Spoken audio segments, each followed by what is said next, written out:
오늘 로마서 제목 올리실 때 지난주께 올라갔어요. 지금 주어가 잘못 나와서 꼭 적었다가 우리 김정욱 형제한테 얘기해 주세요.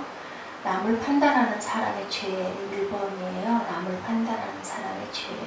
로마서 2장 1절에서 5절 말씀이라고 말씀을 꼭 전해주시기 바랍니다. 불신자들의 죄에 하나님께서 내어 버리신다라고 말씀하시네요. 로마서 1장에서는 하나님을 거부하는 모든 인간이 죄인임을 선언했습니다. 그는 하나님 앞에서 변명할 수 없는 죄인이고 심판을 피할 수 없는 죄인이라고 말씀했죠. 로마서 1장 18절에 하나님의 진노가 불의로 진리를 막는 모든 사람의 경건치 않음과 불의에 대해 나타났다. 하나님의 진노는 과연 무엇일까? 그것은 하나님의 포기예요. 포기.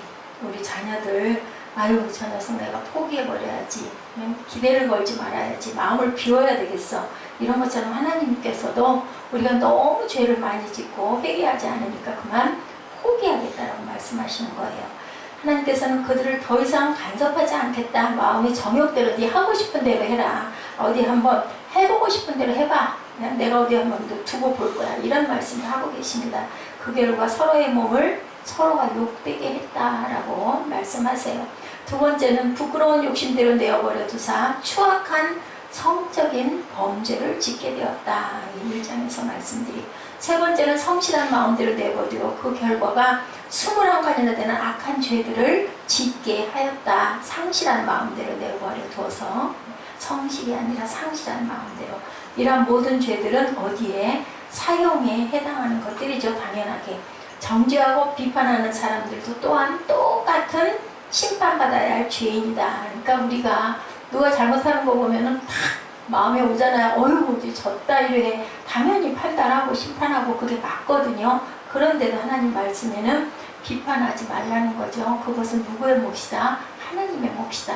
그걸 보면 우리는 뭐 해야 될까요? 아유 나는 저러지 말아야 되겠다. 그죠? 그리고 그가 깨달을 수 있도록 불쌍히 여겨 주옵소서 기도해야 되는데 정말 얄밉잖아요. 정말 싫잖아요. 아주 상대하고 싶지도 않죠. 그런 마음들이 드러나가는 모든 것들이 우리의 죄다. 우리 마음 안에 나쁜 악이 있기 때문이다라고 이렇게 말씀합니다. 이러한 죄를 지은 사람을 정죄하고 비판하는 너도 똑같은 사람이다. 똑같은 심판을 받아야 할 죄인임을 바울사도가 얘기하고 있습니다. 그래서 1절에 그러므로 남을 판단하는 사람아 라고 얘기하죠. 무릇 누구를 막론하고 내가 핑계하지 못할 것을 남을 판단하는 것으로 내가 너를 정죄함이니 판단하는 내가 같은 일을 행함이니라, 이렇게 말씀하고 있어요. 여기서 남을 판단하는 사람들 하나님께서는 비판을 받아야 할 죄인과 똑같이 취급한다는 거죠. 억울하잖아요. 그렇기 때문에 우리는 정말 이 죄는 정말 짓기가 쉽고, 저는 얼마나 많은 죄를 지었나 모릅니다. 제가 보니까 그 자기의라고 그러죠. 굉장히 그 뭔가 내가 생각할 때 옳지 않은 거 못 보는 성격을 갖고 있어요. 그래가지고 아주 보기 싫어해요. 얘기도 하고 싶어 하지 않은 아주 그런 나쁜 성향을 갖고 있더라고요. 그래서 정말 많이 비판을 하고 어떻게 그럴 수가 있어 소리를 제일 많이 하는 사람이 저는 제가 아니었나. 다 죄인이라고 합니다. 일반적으로 죄인을 심판하고 비판하는 사람은 훌륭하고 의로운 사람이고, 저 사람 바른 사람이고, 저 사람은 못된 사람이고, 이렇게 당연히 세상에서는 생각하지만 하나님의 나라에서는 하나님이 보시기에는 우리는 모두 다 하나님이 지은 자녀들이기 때문에 아버지께서는 그것을 용납하지 않으신다라는 거죠. 우리가 그 부분에서 잘못하지 않았다 할지라도 다른 부분에 맨날 잘못을 많이 하기 때문에 그럼 너도 똑같이 심판을 받는다. 그러면 잘못한 부분에서도 판단을 받아 야단을 맞고, 우리가 잘하고 누군가를 비판했을 때 그것도 또 내가 죄인이 된다면 얼마나 억울할까. 그죠? 검사나 판사는 죄인으로 법정에 서 있는 사람보다 의인이고 훌륭한 사람이 아니라는 겁니다. 우리가 보기에는 그 사람은 절대로 죄를 짓지 않을 것 같지만 그 자리에서는 검사고 판사이지만 다른 자리에서는 또 당연히 또 어떤 다른 잘못들, 죄들을 짓기 때문인 거죠. 교수는 학생보다 훌륭하고, 목사는 성도들보다 훌륭하고, 부자는 가난한 사람보다 훌륭하고, 배운 사람은 못 배운 사람보다 훌륭하냐는 거예요. 아니잖아요. 그죠? 우리가 생각할 때도 그렇지가 못합니다. 모두가 하나님 앞에서는 죄인들이다라고 선언하고 계십니다. 이 세상에서는 자신이 비교적 착하고 선하다고 속으로 생각하는 사람들, 저 같은 사람들이 꽤 많아요. 나는 정말 잘못된 거는 안 하고 잘 정돈해서 살잖아. 그런 부분이 강하면 강할수록 그거는 자기의 의라는 거죠. 자기의. 이런 사람일수록 하나님을 믿는데도 아주 인색하다. 그런데 다행인 것은 그러면서 하나님을 굉장히 좋아했던 거. 그래서 하나님께서 건져 놓으시지 않았나 그런 생각을 해봅니다. 저는 이 본문 말씀을 통해서 제가 얼마나 죄인이고 얼마나 부족하고 얼마나 판단을 많이 하고 지금도 똑같이 아주 수시로 그죠? 그런 모습 보면 못 견뎌하는 그러한 사람인데 이 모든 것들이 네가 죄인이다. 만약에 네가 그렇게 굴면 나중에 네가 잘못했을 때 하나님께서도 똑같이 너를 그렇게 엄벌에 처할 것이라는 얘기를 하시죠. 어떤 면에서는 그것이 정말 사실이죠. 거짓말도 안 하고 남에게 피해나 신세도 짓지 않는 사람, 그는 정말 법 없이도 살 수 있는 사람이다. 저 사람은 법이 없어도 돼. 어쩌면 저렇게 선한 일을 많이 하고 그리고 양심적인지 몰라. 남모르게 선한 일도 정말 많이 하는 사람, 그리고 적극적일 때는 불의에 항거하기도 하고 진리를 위해서는 손해도 보고 핍박도 받는 그러한 사람. 그런데 이런 사람일수록 죄인 취급을 받으면 분해서 못 견디죠. 제가 그런 부류예요. 자기 기준에 맞지 않으면 남을 쉽게 비판하고 판단합니다. 항상 남을 훈계하고 언제나 충고하려고 들고, 누가 어떤 죄인에 대해서 이야기하면 그는 언제나 나는 떳떳해, 나와는 상관이 없어, 이런 의의가 굉장히 강한 사람들, 남을 판단하는 사람들의 잘못된 두 가지 태도에 대해서 1절에서 보면 이런 사람들이 갖는 두 가지 잘못된 태도를 발견한다. 첫째, 남을 판단하는 사람아 라는 말 속에서 이 사람은 남의 허물과 약점에 대해서 민감함을 알 수 있습니다. 그죠? 그 이유는 자신이 선하고 착하다고 항상 생각하기 때문이다. 어떤 사람은 계속해서 다른 사람의 약점을 파고들고 비판하고 정죄하는 사람을 보게 되는데, 이런 사람일수록 우월감이 많죠. 나는 아주 바르게 사는 사람이야. 그죠? 그리고 다른 사람을 이해하거나 용서하지 않으려고 합니다. 이런 사람들은 하나님께서 심판하신다. 비교적 어떤 사람, 교만하기 쉬운 사람, 나는 절대 그러지 않아. 그죠? 두 번째는 누구든지 내가 핑계치 못할 것은 남을 판단하는 내가 너를 정죄함이니 판단하는 내가 같은 일을 행함이니라 라고 말씀하시죠. 2장 1절 하반절에 보면은 내가 너를 정죄함이니 판단하는 내가 같은 일을 행함이니라고 이렇게 얘기합니다. 그 말 속에서 이 사람은 자신의 허물이나 약점에 대해서는 상대적으로 둔하고 관대하다. 자기가 잘못한 것에 대해서는 둔해요. 내가 그거 그럴 수 있는 거지, 이렇게 생각할 수 있다. 이 사람은 자신의 약점이나 실수가 없다는 뜻이 아니라 노출하지 않으려고 자꾸 핑계하고 덮고 감추는 그러한 성향이 있다. 이 부분은 아닌 것 같아요. 저는 저한테 대입을 많이 해봤습니다. 그래야만 모든 것을 감추기가 쉽기 때문에 핑계대는 거죠. 그게 그래서 그랬던 거지 나는 이래서 그런 게 아니야, 이렇게 얘기를 많이 한다는 겁니다. 죄에 대한 하나님의 기준은 외형적인가 내면적인가의 문제를 가지고 있다. 죄의 형태가 외형적인가 내면적인가 문제다. 대부분의 사람들은 겉으로 드러나는 문제를 가지고 이야기하고 판단하는데, 하나님의 관심은요, 내면적인 중심적인 바탕 안에 있는 것을 본질의 문제의 관점을 가지고 보신다. 내가 겉으로는 죄를 짓지 않고 있지만 사실 내면적으로는 똑같은 죄를 너 자신도 짓고 있지 않느냐라고 말씀합니다. 예수님께서 마태복음 5장 21절 이하에 너희들은 겉으로 살인하지 않으면 계명을 다 지킨 것으로 생각하지만 실제로 마음속으로 형제를 미워하고 욕했다면 그것은 살인한 것과 똑같다라고 말씀을 해요. 무서운 말씀이죠. 또한 27절 이하에서도 내가 사람들 보는 데서 비록 간음하지 않았다고 주장하면서 그 계명을 다 지킨 것으로 생각하지만 마음속으로 여자를 보고 음욕을 품었다면 그것은 이미 간음한 것과 마찬가지다라고 얘기를 하시니, 죄를 짓지 않은 사람은 한 사람도 없을 것 같습니다. 오늘 본문 2절에 이런 일을 행하는 자에게 하나님의 판단이 어떻게 해요? 진리대로 되는 줄 우리가 아노라. 하나님께서는 진리에 비춰서 잘못된 것은 판단하는 것을 우리가 안다. 그러면 하나님의 기준은 과연 무엇을 보고 기준을 삼으실까? 겉으로 나타나는 것을 하지 않는다. 하나님께서는 보여지는 것으로 하지 않으시고 보이지 않는 우리의 속마음을 가지고 판단하신다라는 거예요. 우리는 보이지 않는 속마음은 모르잖아요. 겉으로 움직이는 거, 행동하는 걸 보고 판단하고 비판하고 정죄하는데 아버지께서는 너희 마음 밭에 있는 것들을 내가 본다라는 말씀을 하십니다. 그러니까 얼마나 두렵고 떨리는 그러한 사실의 기준인지. 3절에 이런 일을 행하는 자를 판단하고도 같은 일을 행하는 사람아 내가 하나님의 판단을 피할 줄 생각하느냐. 네가 그렇게 판단하고 나서 똑같은 일을 하는 너를 누가 하나님께서 그냥 놔두시겠느냐. 이 말씀을 잘 묵상하면 인간의 내면의 세계를 얼마나 깊이 들여다보고 있는가. 너는 네 안을 알고 있니? 라는 말씀을 하시는 거죠. 결국 모든 인간은 겉으로 잘난 척하고 있을 뿐이지만 똑같은 욕심과 질투와 시기와 음란을 가진 뻔뻔한 존재다라고 말씀을 합니다. 사람들은 이를 하는 자들을 판단하죠. 겉으로 그렇게 합니다. 그런데 아버지께서는 속마음까지 들여다보시고 그러면 너는 그런 부분이 정말 아무것도 없니? 그렇게 물어보신다라는 거죠. 특별히 교육적이고 종교적인 사람들이거나 상류사회 사람들의 경우에는 더 심하다 이런 부분들이.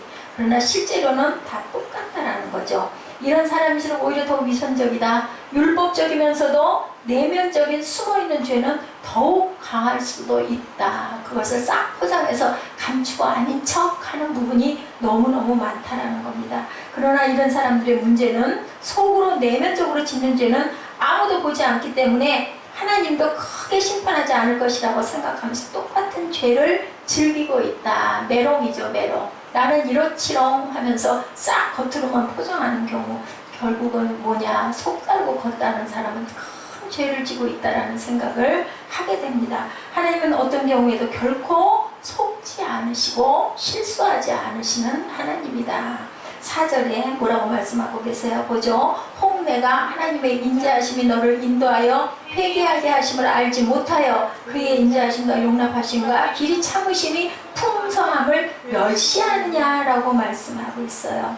착각하거나 오해하지 말라고 엄숙히 경고하고 있습니다. 여기 보니 하나님의 인자하심으로 너를 인도하여 회개케 하시고자 주시는 하나님의 인자와 용서하심과 오래 참으심을 멸시하거나 오해하지 말아라. 고집과 회개치 않은 마음이 하나님의 진노를 쌓아서. 그러면 뭐라고 말씀하신 거예요? 5절에 다만 내 고집과 회개치 아니한 마음을 따라 진노의 날 곧 하나님의 의로우신 판단이 나타나는 그날에 임할 진노를 내가 쌓는도다.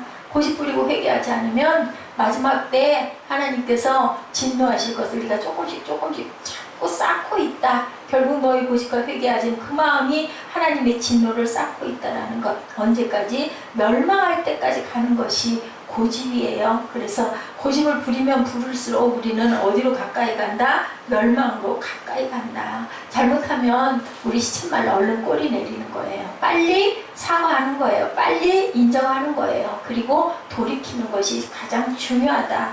하나님께서는 각 사람이 행하신 그대로 보응하시는 분이에요. 그죠? 한다면 하는 사람이야. 고집이 세. 같은 말은 좋은 말이 절대 아니죠. 체면이 절대로 중요할 필요가 없어요. 특히나 어디에? 하나님 아버지. 우리 아버지에게 뭐 체면을 차려요. 그죠? 잘못하면 그냥 잘못했습니다. 얼른 고개 숙일 줄 알아야 되죠. 그리고 나로 인하여서 누구에게 상처를 주었을 때 내가 깨달아지면 얼른 죄송합니다. 미안해요. 그냥 뭐 얘기하면 되죠. 네, 그러면 거기서 오히려 내가 더 후련해지고 마음이 가벼워질 수 있다는 거죠. 영생하고 체면하고 바꾼다면 바꿀 사람이 아무도 없을 거예요. 하나님의 나라를 보고 안다면 누가 하나님의 나라를 섬기지 않겠어요. 모르기 때문에 안 하고 설마 하는데 설마가 뭐예요? 사람 잡는다고 그러죠. 그렇기 때문에 우리는 알고 가야 된다. 하나님의 축복과 영생하고 절대로 다른 부분하고는 바꾸지 마시기 바랍니다. 고집은 교만입니다. 내 교만과 고집과 회개하지 않는 마음이 하나님의 진노를 자꾸 쌓는다. 무서운 말씀을 하고 계세요. 각 사람이 고집과 회개하지 않는 대로 보응하신다. 바리새인의 기도 우리 너무 잘 알죠. 세리의 기도 누가복음 18장 9절에서 13절에 보면 이런 종류의 사람에 대하여 예수께서 말씀하시죠. 또 자기를 의롭다고 믿고 다른 사람을 멸시하는 자들에게 이 비유로 말씀하시되 두 사람이 기도하러 성전에 올라가니 하나는 바리새인 하나는 세리라. 바리새인은 서서 따로 기도하여 가로되 하나님이여 나는 다른 사람들 곧 토색 불이 간음을 하는 자들과 같지 아니하고 이 세리와도 같지 아니함을 감사나이다. 나는 일에 2번씩 금식하고 또 소득의 11조를 드리나이다 하고 세리는 멀리 서서 감히 눈을 들어 하늘을 우러러보지도 못하고 다만 가슴을 치며 가로되 하나님이여 불쌍히 여기소서 나는 죄인이로소이다 하였느니라. 어디에서? 교회 밖이 아니라 교회 안에서 있는 우리들의 위기의 인간의 모습을 정난하게 말씀하고 계십니다. 예수를 믿었다고 자칭하기 때문에 오히려 위선자가 될 확률이 높다라는 거예요. 사기꾼이 될 확률도 많다라는 거예요. 잘 믿는 척해야 하기 때문에 그런 모든 추악한 것이 얼마나 많이 쌓여서 나를 덮고 있는지, 이런 위기의 인간이 누구도 안 될 것이라는 장담을 할 사람은 아무도 없다. 아까 얘기했죠? 교수라고 학생보다 더 지혜로운 사람도 아니고 목사라고 해서 성도보다 더 믿음이 좋은 사람도 아니에요. 전하는 사람인데 전하면서도 오히려 그 안에는 성도만도 못한 죄가 얼마나 들끓고 있는지. 그러니까 사도 바울이 오호라 나는 공고한 자도라. 이 사망의 늪에서 누가 나를 건져내랴. 내가 배설물과 같다라는 이야기를 왜 했겠습니까? 그런 얘기를 토해낼 수 있는 그런 사람이기 때문에 하나님께서 귀하게 쓰셨다는 거죠. 누가복음의 비유를 말씀하시죠. 두 사람 중 누가 더 의인일까? 누가 더 진실한 사람일까? 교회를 독점한 사람들은 어때요? 사람들을 쉽게 판단하고 정죄해요. 정말 조심스러울 건 교회는 직분자들이 조심스러워야 합니다. 뭐 네가 뭘 그렇게 알아서? 네가 성경을 알아? 네가 말씀을 알아? 너 이제 들어와가지고 뭘 알아? 이런 그 아주 사람을 내려보는 이런 마음 자세를 우리는 정말 비워야 된다는 거죠. 하나님을 독점하고 신앙을 독점하려고 합니다. 뭐 좀 안다고, 말씀 좀 안다고, 내가 봉사 좀 한다고, 아니면 내가 좀 이렇게 교회에 여러 가지 재정면을 내가 이렇게 섬기고 있다고, 정말 조심해야 할 부분이다. 그래서 아나니아와 삽비라가 그렇게 심고도 가장 억울하게 죽임을 당했다고 하는데 누구를 얘기하는 걸까요? 우리 자신들을 얘기해요. 뭐가 좀 있어서 뭘 좀 했다 하면 거기에 대한 생색을 엄청 내려고 하는 마음이 우리 마음 안에 누구에게나 다 있어요. 좀 알아줬으면 좋겠고, 그죠? 나는 좀 이런데, 이런 모든 것들이 다 죄라는 거죠. 나는 다른 사람이다 라고 생각하는 것 자체가 잘못된 거다. 하나님께 그것을 기억해달라고 하죠. 저는 이렇게도 하고 이렇게도 했습니다 하고 얘기를 해요. 하나님 뭐라 그러세요? 예수님이 네가 누구냐? 나는 너를 알지 못하노라. 큰 세상에서요 이렇게 기적도 행하고 병자도 고치고요, 내가 이렇게 기도하고 이렇게 금식하고 나는 이렇게 하나님께 항상 기도했는데요, 근데 나는 너를 도무지 알지 못하노라고 말씀하신다라는 거죠. 내가 기도해도 따로 하고 그들과는 다른 지대 사람이다. 나는 저 세리와 같은 사람이 절대 아니다. 금식도 이렇게 율법이 또 얼마나 사람을 죄짓게 하는지, 형식적인 것에 얽매여. 그렇다고 또 안 해요? 안 해서도 안 되는 거지. 중요한 것은 내 마음같이 정말 그걸 원했느냐. 제가 그래서 억지로 예배하는 부분을 그렇게 염려했던 거예요. 오히려 저게 더 죄지을 수도 있는 건데 하는 마음이 얼마나 마음이 들고 많이 들고 안타까운지 모릅니다. 자신만 항상 중요하고 자기 판단만 중요시하는 사람들, 다른 사람의 생각은 중요하지 않게 생각하는 사람들, 항상 내가 결론을 내려야 직성이 풀리는 사람들, 이런 사람들은 정말 정죄와 비판을 받는 불행한 사람들이다. 나는 일주일에 2번씩 금식합니다. 소득의 11조를 내는 사람입니다. 이것이 바리새인의 기도의 전부였다. 소리 높이는 교회, 우리의 교회도 마찬가지가 아닐까. 우리가 기도할 때도 마찬가지가 아닐까. 우리 기도하지만 입술로 기도할 때가 너무 많잖아요. 통성 기도할 때도 정말 간절하게 눈물이 쏟아지면서 그 사람을 위해서 우리가 기도해 봤는가 생각할 때 너무 부끄럽죠. 고개를 들 수가 없을 정도. 그렇다고 또 안 하면 더더군다나 기억도 안 할 거 아닌가 하는 거죠. 습관이라도 붙이자입니다. 솔직히 말씀드려서.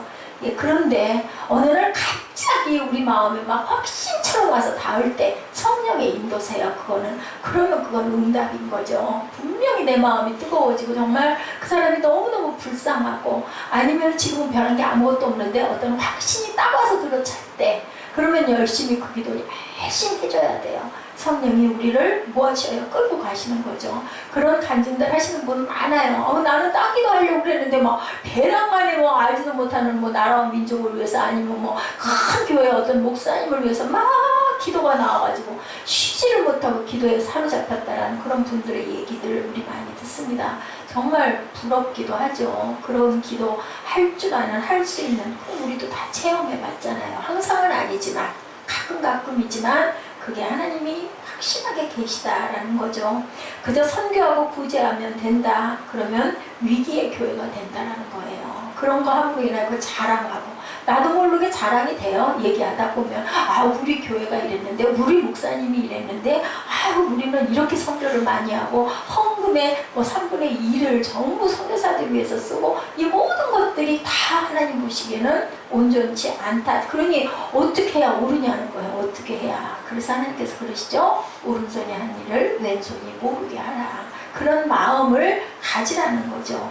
하나님이 어떤 일을 하셨는가에 관심이 있는 거다. 찬양은 하나님이 나를 위하여 어떤 일을 하셨는가에 감사의 말을 올려드리는 거예요. 자랑하는 게 아니라. 그래서 그 부분이 늘 염려스러웠었어요. 막 그 사진 찍기 위해서 어떨 때 보면 찬양하는 것 같은 모습일 때. 그래서 제가 앞부분에서 사진 막 찍고 하지 말고 1절 끝난 뒤쯤에서 찍으세요 라고 얘기를 했던 게 사실은 그런 마음에 염려가 많이 들었기 때문에 정말 특성은 하나님께 올리는 찬양이죠. 근데 생각해보니 그걸 권면할 수는 있는데 그렇게 인상이 써질 정도로 싫으면 하나님 받으시겠어요? 즉 예배하는 예배자들도 그런 마음으로 예배하려고 앉아있는 거 보면 마음이 불편해 죽겠는데 저 하나님 안 받으시는데 오히려 죄 짓고 앉아있는 거야. 앉아있는 사람도 얼마나 힘들겠냐고. 근데 훈련을 좀 시켜야 되니까 우리 마음은 안타깝게 그래도 자꾸 하다 보면 그냥 좀 일상이 되지 않을까인데 아직 은혜가 임하지 않으면 우리는 기도할 수밖에 없는 거예요. 숫자가 중요한 게 절대 아니다가 결론입니다. 적은 숫자에서 한두 명이 더 얹어진들 더 빠진들 그거 열정이 있어서 지난번에 우리 김경주 자매인가요? 그런 자매처럼 한 사람이 와도 그저 뭔가 뜨거워지잖아요. 왜냐하면 하나님에 대한 열정이 있기 때문에. 물론 그 자매도 내면적으로 옳지 못한 부분이 너무너무 많겠지만 그래도 그 예배 드리는 것만은 그 피곤한 시간에도 기뻐하면서 더군다나 자기가 늘 다니는 교회도 아닌 교회 와가지고 그렇게 하기 어렵거든요. 그 특별한 사람들이에요. 그런 경우는 하나님께서 뽑아서 쓰시기 위해서 훈련시키는 그러한 그 훈련생들이죠. 세리의 기도는 눈을 들지도 못해. 나는 정말 하는 게 너무 없고 나는 정말 하는 게 너무 부끄럽고 나는 정말 죄인이고 이런 마음 뭐예요? 회개의 마음이거든요. 그런 자를 오히려 하나님께서는 불쌍히 잘했다는 게 아니라 넌 그래도 아는구나. 너 나한테 온전치 않다는 거 너 알지. 그러니 안 됐잖아요. 우리 자녀들도 마찬가지잖아요. 잘못했어요. 그러고 하는데 거기다 두들겨 패는 부모는 없을 거예요. 근데 잘했다고 팍팍 대들고 꼬장꼬장거리고 목 꼿꼿이 들고 그저 거기에 획 돌리고 얘기하고 있는데 가버리고 얼마나 미워요. 솔직히 너무너무 밉죠. 하나님 마음이 똑같다라는 거죠. 나는 누구고 우리 모두는 어떤 사람들인가. 이 로마서 말씀을 통해서 우리가 깊이 한번 생각해 봐야 될 부분입니다. 그렇게 우리는 하나님 앞에 떳떳한가. 저 사람은 잘못했기 때문에 그럼 하나님 앞에 죽을 죄인이고 나는 그러면 하나님 앞에 항상 떳떳한가. 누구를 판단할 수가 있겠느냐는 겁니다. 내가 누구를 비판하고 누구를 정죄하고 판단할 만한 사람이 나는 정말 아니다. 나를 불쌍히 여겨 주옵소서. 내 죄를 용서하여 주옵소서. 이렇게 자신의 내면의 세계를 들여다보고 하나님 앞에서 파산된 자신의 마음을 돌이켜보고 의를 사모하고 십자가 앞에 나아가는 사람, 그 사람이 바로 어떤 사람? 하나님의 사람이다 라고 오늘 본문에서 말씀하고 계십니다. 우리 2장 1절에서 5절까지 한번 다시 한번 뜻을 깊이 생각하면서 읽어보시고 기도하는 시간 갖도록 합니다. 함께 합니다. 그러므로 남을 판단하는 사람아, 누구를 막론하고 내가 핑계하지 못할 것은 남을 판단하는 것으로 내가 너를 정죄함이니 판단하는 내가 같은 길을 행함이니라. 이런 일을 행하는 자에게 하나님의 심판이 진리대로 되는 줄 우리가 아노라. 이런 일을 행하는 자를 판단하고도 같은 일을 행하는 사람아, 내가 하나님의 심판을 피할 줄로 생각하느냐. 혹 내가 하나님의 인자하심이 너를 인도하여 회개하게 하심을 알지 못하여 그의 인자하심과 용납하심과 길이 참으심이 풍성함을 멸시하느냐. 다만 내 고집과 회개하지 아니한 마음을 따라 진노의 날 곧 하나님의 의로우신 심판이 나타날 그날에 임할 진노를 내게 쌓는도다. 아멘. 기도하시겠습니다. 하나님 아버지, 주님 말씀 통해서 저희들 깨닫습니다. 나의 내면의 세계에 더러운 것이 있는 것 저희들 고백합니다. 불쌍히 여겨 주옵시고 내 욕심과 내 시기심과 내 이기심과 나를 자랑하고 싶은 마음과 내가 남보다 낫다라고 우월감을 드러내는 그 교만한 마음들 주님 앞에 내려놓게 하여 주옵시고 아버지 저희들을 씻어 주시옵소서. 보혈로 깨끗하고 정결하게 씻어 주옵시고 항상 주님 앞에 부족함을 고할 줄 아는 세리와 같은 기도하는 저희 모두가 되도록 은총 나려 주시옵소서. 감사드리옵고 예수 그리스도의 이름으로 감사하며 기도드렸사옵나이다. 아멘. 우리 결단 찬양하시고 기도하는 시간 갖도록